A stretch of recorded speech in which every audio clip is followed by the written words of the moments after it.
Welcome to We Hope in God channel. We're so glad you've joined us for this deep dive.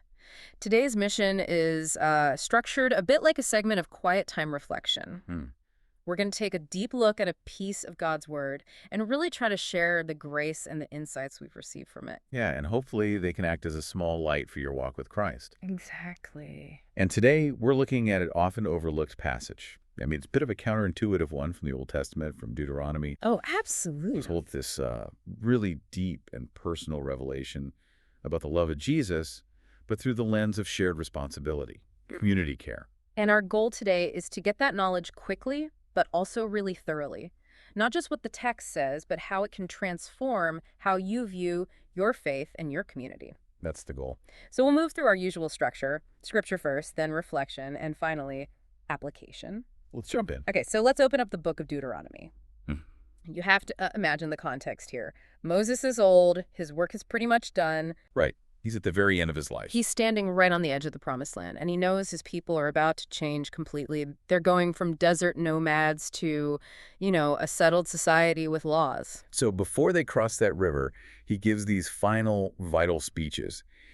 He's basically just drilling down on the core principles of how to live righteously as a community. And these aren't abstract ideas, are they? Not at all.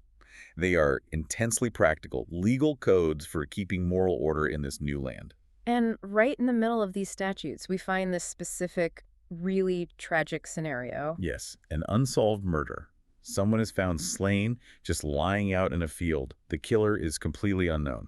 So the normal justice system just can't function. It can't. The perpetrator is gone. So the question becomes, and it's a heavy one, who takes responsibility for the blood that was shed? How do you cleanse the land of this violence when you can't prosecute the person who's actually guilty? That's the key question.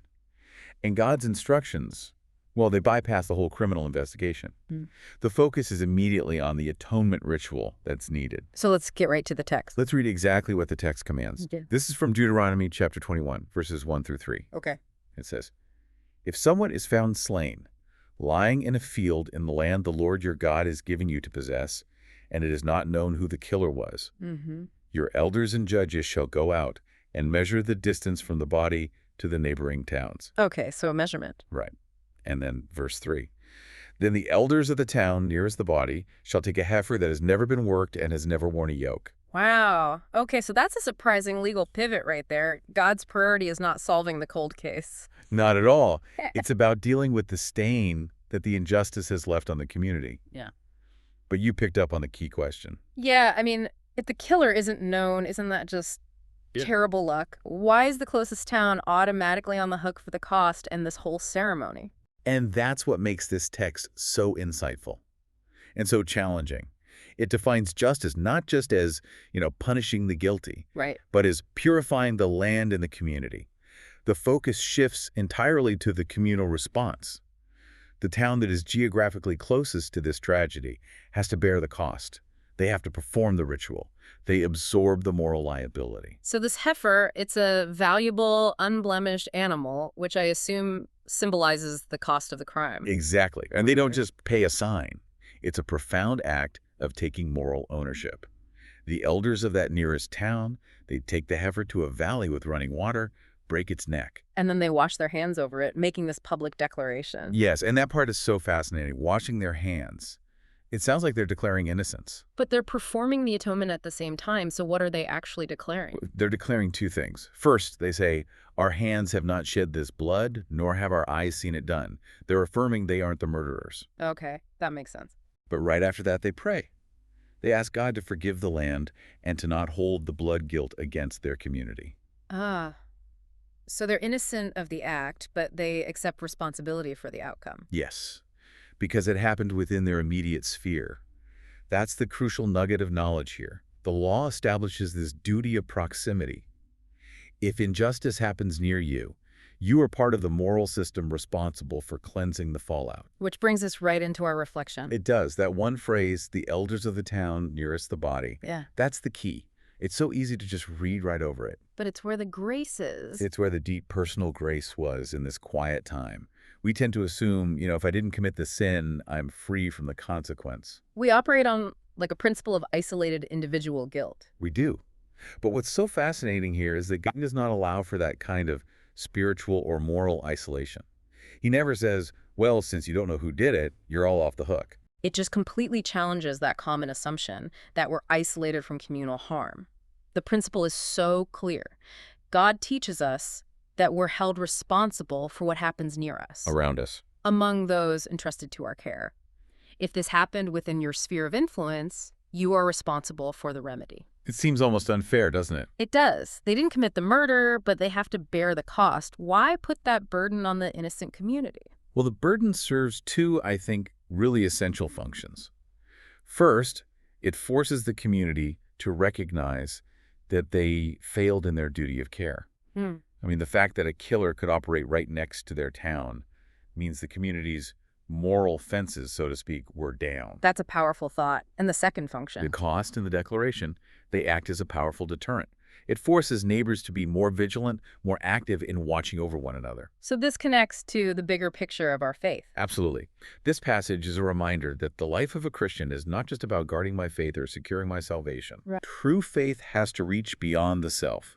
It requires engagement and vigilance for the moral health of the whole neighborhood. The moment you realize that your proximity to suffering, whether it's physical or spiritual or systemic, the moment you realize it imposes a duty, everything changes. It really does. It moves the goalpost from just passively avoiding sin to actively pursuing communal wholeness. It forces us to widen the circle of our conscience. That's it, exactly. So let's move to the application then. How do we take a law about a ritual heifer from 3,000 years ago and apply it to our walk with Christ today? Yeah, what does this mean now?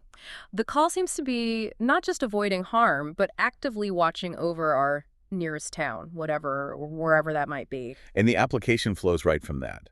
The original purpose was to make sure injustice and suffering didn't take root and contaminate the community. Okay. Our goal today is similar: to actively work against injustice and suffering taking root in the communities where God has placed us, our literal neighborhoods, our workplaces, our churches. It really challenges that modern mindset of, that's not my problem because I didn't cause it. It really does. If there's apathy, or if a neighbor is suffering, or if there's moral erosion right next to you, this text is saying you are the nearest town. You can't just wash your hands of it and walk away. You can't just think, well, I didn't swing the sword.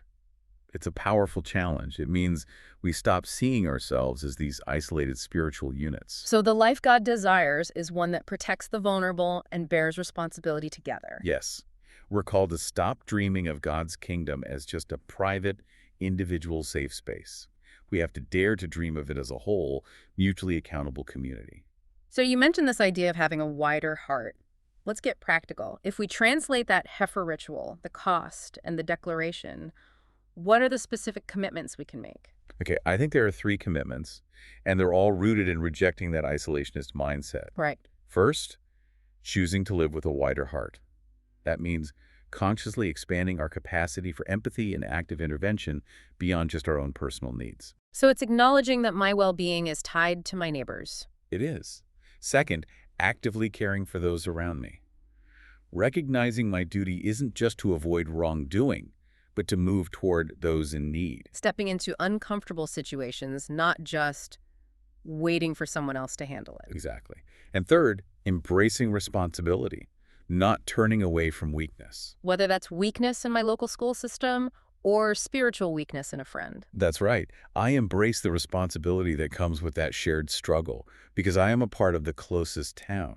This gives us such a clear framework for how we interact with our neighbors in our community. It's a really thorough perspective on what active Christian living looks like. It goes so far beyond just checking off a list of do's and don'ts. It's a life lived with others, for others. And the insight is so simple, but so demanding. Where you are, you have a duty. The suffering that occurs within your proximity is, in a really profound way, your responsibility to help claims and remedy. And that's a radical picture of the love of Jesus, isn't it? It is. He ultimately took responsibility for the moral failure of every single nearest town when he came to atone for all of humanity. May you spend today looking to God together with the people he has placed in your life, recognizing that your nearness to them imposes a sacred duty. And as the final thought for you to mull over, just build on this theme of responsibility. If God commanded an innocent community to pay such a high price for an unidentified murderer, what cost are we willing to absorb today for the pain and moral failure happening right on the borders of our own lives? We bless you to become a person who consistently cares for the weak and walks faithfully with others, living a precious life shaped not by isolation, but by love and shared responsibility. Thank you for diving deep into the Word with us today. May each meditation be a small light for your walk with Christ. Until the next deep dive. A body lies silent in an open field, no voice to tell what the darkness concealed. Questions rise with the morning sun. Who will answer for what's been done? Not far away a city stands, measured steps, accountable hands. The closest hearts are called to see. Love must answer responsibly. It's not enough to walk away, to say it wasn't me today. Grace awakens watchful eyes, faith grows where compassion lies. We are the nearest town, we will not turn around. We bear the weight, we choose the ground. We are the nearest town, love hears the sound.